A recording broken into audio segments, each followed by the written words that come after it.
So hello and welcome back to my YouTube channel. आज है second episode of Talks with Mr. Nigam Pandya. Today we will be talking about bird keeping and how as a beginner you are supposed to choose and go ahead with the birds. Also what your setup should be like and what kind of birds will be useful for you for your future breeding program, or if you just want to keep the birds as it is as a pet, you can also opt for this video and go through all the videos and everything, because in the previous video we had given you about the introduction.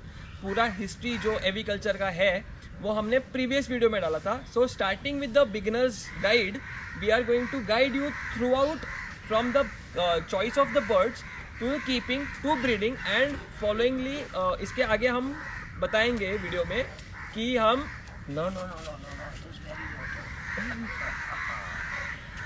इसके आगे हम videos में बताएंगे कि हम mutations के लिए कैसे काम करेंगे, ब्रीडिंग के लिए कैसे काम करेंगे, और all sorts of breeding tips and secrets with one and only mister Nigam sir.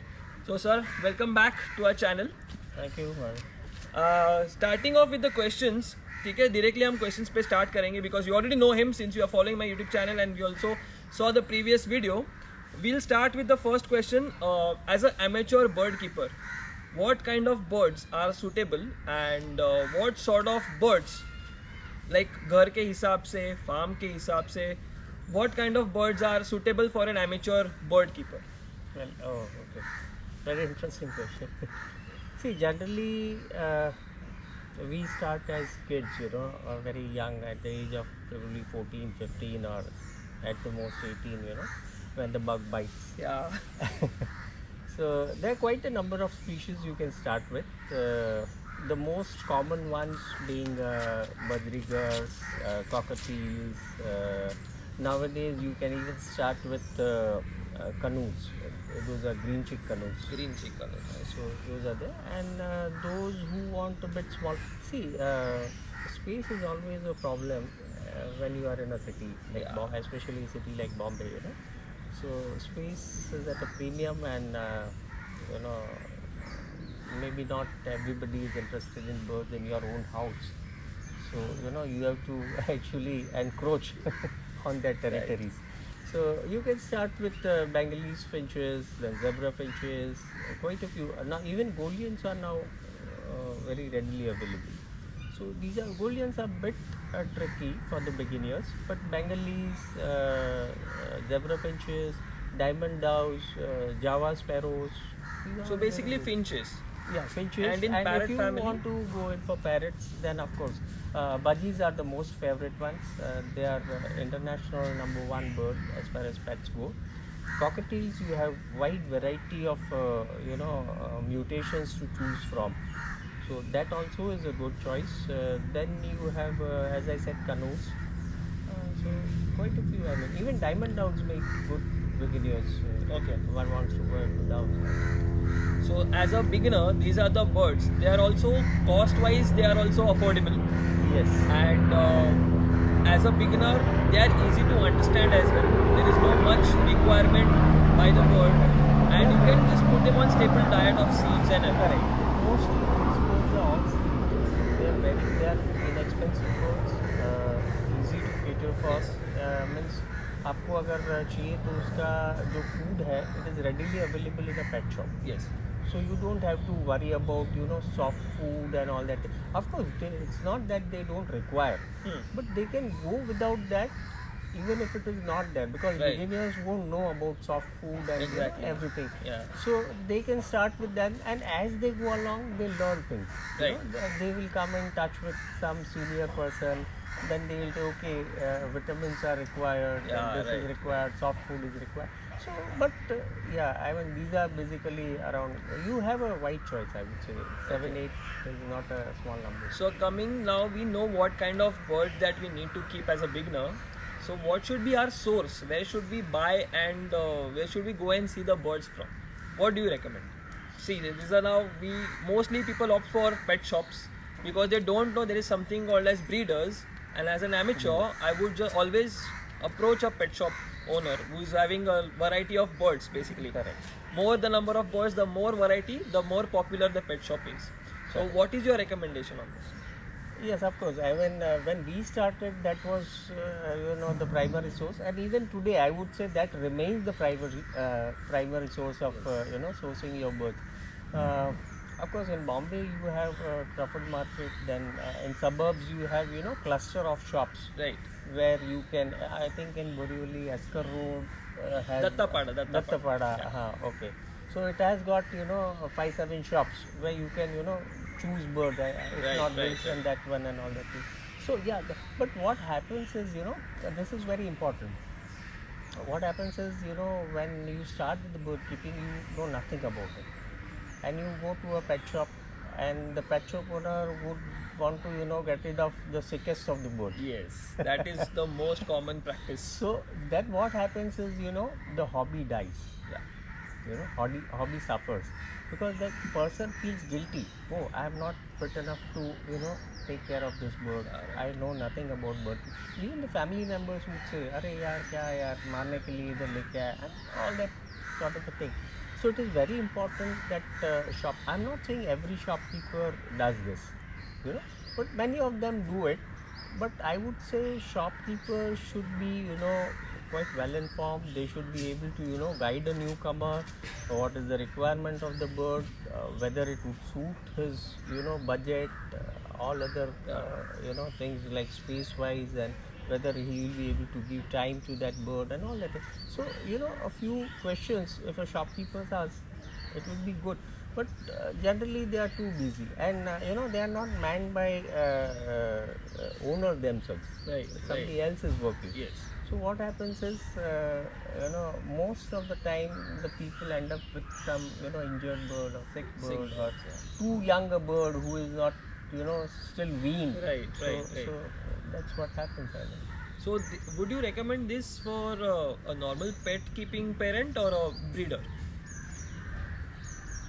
Yeah, I mean, see, that choice you will have to make. Most of the time it starts as a pet, and then you go on adding to the birds and you become a breeder. So it's quite a complex thing basically, but I would say it is important that when you start, you don't start breeding, Initially, yeah, initially you start with some very easy to cater to birds, and then you can go into breeding once you understand the requirements of the bird. And you could even source, if you want to start breeding, you should be sourcing your birds through a senior breeder who Senior breeds himself. Okay. Okay. Because in that case you will be able to find out more about the bird, the type of species you are going in, the parentage of the birds, whether you want to do it for commercial purposes, or you want to go into some research sort of a thing, like breeding some mutations. Yes. And things like that. So it's quite a complex thing, but yes, first choice would be once you are into breeding, keeping birds for a period of time, you would always prefer to buy it from a breeder rather than a trader. Okay. So, how do we get in touch with such breeders? Where do we find them? Okay. Yeah. See, I don't know anything. I'm just going through pet shops, and I just know the birds are available in a pet shop, and I don't know anything else. Like, we have breeders in dogs and cats. Okay. Okay. Sometimes as an amateur, I would not know where these birds are coming from. I would just ask directly a pet shop owner where these birds have arrived from. Anyways, I'm going to get a vague answer for Yes, that. absolutely, And if I'm an amateur, I don't know anything about this. How do we approach a breeder, or where do we find these guys? Where are they available? See, YouTube, your own channel is a good source. Yeah. So you have got a large number of people following. So obviously So sometimes what they do is usually basically social media. Yeah. Social media is Now a lot of good people are way there on of, Instagram also, showcasing their Instagram, birds. you have very many, quite a few number of WhatsApp groups. WhatsApp groups. Okay. I mean, geographical area wise also. Pet keepers in Bombay and pet keepers in Delhi and things like that. Right. So probably you could, and now I think WhatsApp has also started a channel. So you can just, surf that thing and find out whether Oh. a channel is. Yes, that's the latest thing. And that's what I learned very recently. So and WhatsApp is quite a popular platform in India. Right. So it is easy. Instagram of course is there, and YouTube of course. If you want some larger videos and want to know more about things, YouTube is an excellent platform, I would say. YouTube. Okay. Yes.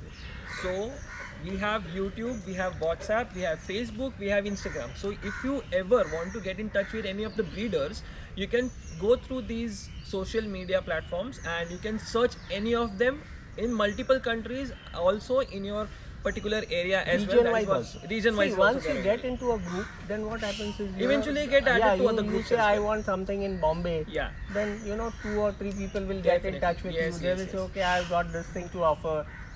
Yes. Maybe you meet them or whatever. So then from there you can then Right, expand your right. this thing. So we supposedly we got into touch with a pet shop owner or a breeder. We got the birds. Now comes to a question: if as a breeder, how many pairs should I acquire for my breeding program? If not a program, how many pairs should I get for my breeding purpose? And as a pet, how many birds should I keep? How many number of birds as a pet should I keep? See, when people want to keep a bird as a pet, generally their idea is to have a talking bird. Talking. So if you want to have a talking bird, it is always advisable to have just one bird. Yes. Because when you have a pair also, they are too involved with each other to bond with the owner and all that. So it is always advisable, and mostly parrots make excellent all members of the parrot species, and you have a wide variety to choose from. I mean, Right. so you have got I don't know if you know about it, but the best talker in the world is Budgerigars, yes. So then of course you have the larger birds like African grey and cockatoo and things like that. Definitely. But cockatoos and all are a bit tricky, Cockatoos are moody. They are moody. They are I'll tell possessive. you why. Yeah. They have the special behavioral need. See, they are very gregarious by nature. They move around in flocks. Right. So they have, what you call it as a family, and they are part of it. So here also, when you get a bird, they would want, a large family. Yes. Now, if they don't get that opportunity to interact with a number of individuals, Okay. they tend to become cranky. They shout and they screech, and sometimes it becomes so bad that they start plucking Their themselves. own feathers, right? So these are all behavioral. So before going into this thing, one should always consult a senior person who is into it, so you can find out what is the right kind of bird for you. Okay, so this is also important before buying a bird or before fetching any sort of birds or animal in general. You need to go through the behavioral and basic requirements of the animal or a bird that we are taking. Okay, this is very more important because regarding the bird or an animal, you need to consider your space. You need to consider the amount of time you're going to give. You need to consider the feed you're going to feed, because there are some specifications which the birds need, and if you're not able to fulfill that specification, your bird or an animal is not definitely going to be happy being with you. And there are certain requirements as well. So it is utmost important that you contact a senior hobbyist, keeper, bird keeper, or any of personals like these. They will consult you for the same, and they will completely make a chart or a protocol of how to keep the bird in your family and what is the specific requirements about the bird which is needed by the bird, and that will be given to you. One more thing I would like to add to this, it is advisable to get in touch with one of the vets in your area. Vets. Why I'll tell you, because he would know who is keeping the birds. Right. You know? Yeah. So that way also you can find out. If you do not know any bird keeper, at least vet would be advertised somewhere or the other in the directory. You will get that. Definitely. So one can try that also. So in regards to a vet, now we are talking about vet, how many times do you recommend, as when I get a bird, how many times do you recommend as a general practice to visit a vet with your bird? Visiting vet is very important. In fact, when you buy a bird, I would suggest that you should get your bird examined by a vet. Because as soon as we acquire a bird? Yes. Okay. Yes. Or if possible, even prior to acquiring the bird. Because vet you know exactly what is the condition. Many a times they have this keel bone sticking Yeah, out, yeah. and probably some pathogens which we may not be able to recognize. So the vet can suggest a few simple tests by which you can, since you are a vet, like what tests to recommend Yes. and all that thing. But it is advisable, I mean. Right. And then probably some DNA test, or if you want to find out what is the the sex of the bird and all that thing. So these and yes, annually you must allow. See, most of the cities or towns, for instance, I am from Daman, so I do not have access to Access. veterinary person. So over a period of time, I have learned to examine my own birds. Yes. Hmm. Fortunately, I've got friends like you who are professionals, so they are able to guide me. Right. But if needed, I do get my bird here and show it to you and things like that. I mean, but if you have an access to bird, at least once a year you should take your So bird annually to general physical examination physical and examination. regular routine Yeah, tests yeah, and yeah. checkups needs to be done. Yes, correct. Okay, Correct. so this is regarding a bird keeper as a pet. Now let's come down to the breeders. Okay. How many pairs should a breeder start with? That again will depend on what is the goal with which you are breeding. See, they are vague. Like they have seen in multiple social media websites that these guys are breeding. I open the box, I see multiple chicks. I want to do the same. Correct. So I'm just a vague breeder. I'm not having any sort of program as such. Okay. I'm just a kid. वो चुल मची है मेरे को breed करने की. मेरे को कुछ म्यूटेशन वगैरह नहीं समझ में आता है. मेरे को किसी पे काम नहीं करना है. तो मुझे सिर्फ ब्रीड करना है. So how many pairs should I get and how should I start with it? See, if it's a one-off thing, then you can have a one pair of birds, and then and it's fun, breeding this one pair also. Yes. Because in case like budgies or cockatiels, you do get surprises in the nest box. Definitely. Sometimes you get a very rare sort of a bird, in the nest because of the recessive genes and all that. Of course, that we'll talk in some other day because it is in itself a Mutation topic. very soon. It is in itself a topic, so we'll do that some other time. But yeah, if you want one-off thing, you can have a pair or at the most two pairs, because see, sometimes one pair may not breed. For instance, birds like budgies, they are gregarious. They breed in colonies. Yes. Okay, so there may not be enough trigger for them to breed unless they hear other birds doing Right. the same thing. Right. So that means, yeah, you can require. But if somebody is into serious breeding, then minimum 3 to 5 pairs I would recommend. 3 to 5 pair to start a program of Start a breeding. program of breeding. Okay. Even if you want to do it for a commercial purpose, or if you have started a project. I mean, by project, what I mean is, like there are certain people who breed specific breeds or varieties. Okay. Okay, so then they have to collect those sorts of those mutations, and then establish their own strain. So you need some amount of genetic pool. So 3 to 5 pairs would be sufficient enough to. Of course, I am not saying it's because sometimes what happens, if you buy all the birds from one place, you may not have that genetic diversity. Right. But once you breed them, you will come to know how diverse.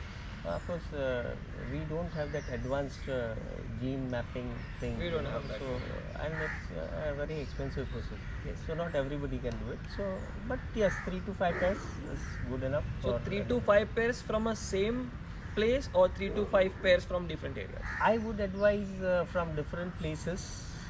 If you are buying from the same place or a same breeder, then please ensure that They are not related. They are not related. He can give you that assurance Right. that they are not related. Okay.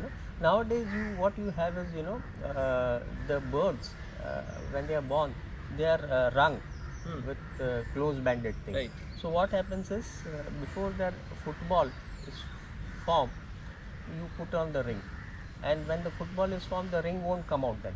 It's something permanent. Permanent. Yeah. It's like your Aadhaar. Ah. It's like your Identification, Aadhaar. basically. Yeah. So it is an identification, and you can mount data on that. You can keep spreadsheets or Excel sheets or whatever. We will be talking about it later. Yeah. You can do that. So can do that. Yeah. Okay.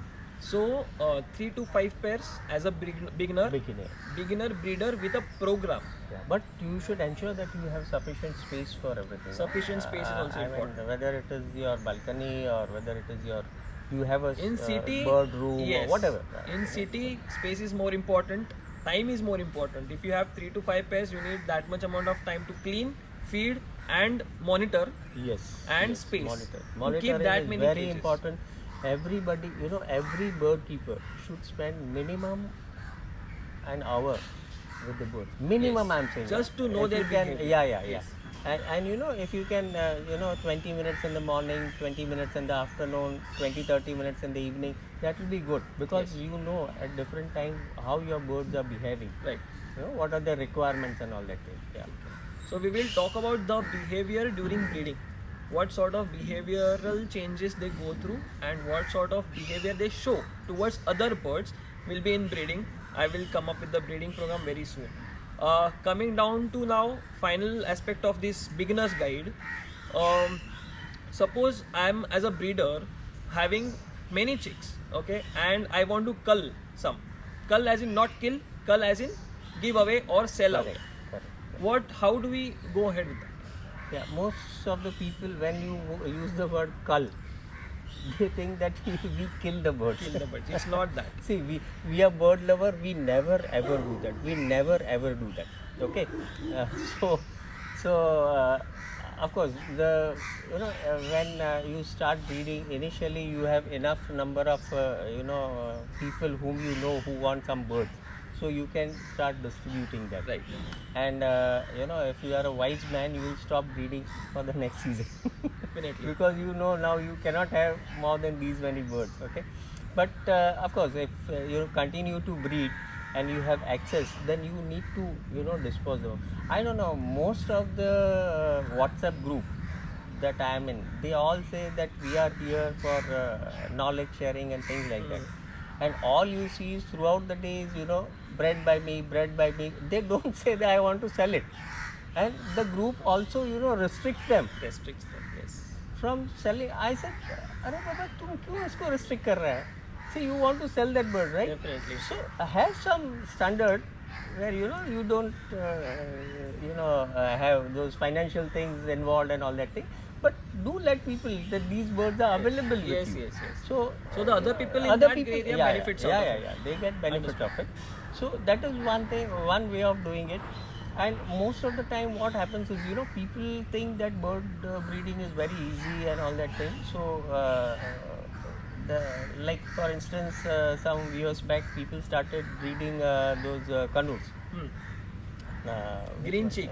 No, not of course green cheeks also, and sun canoes also.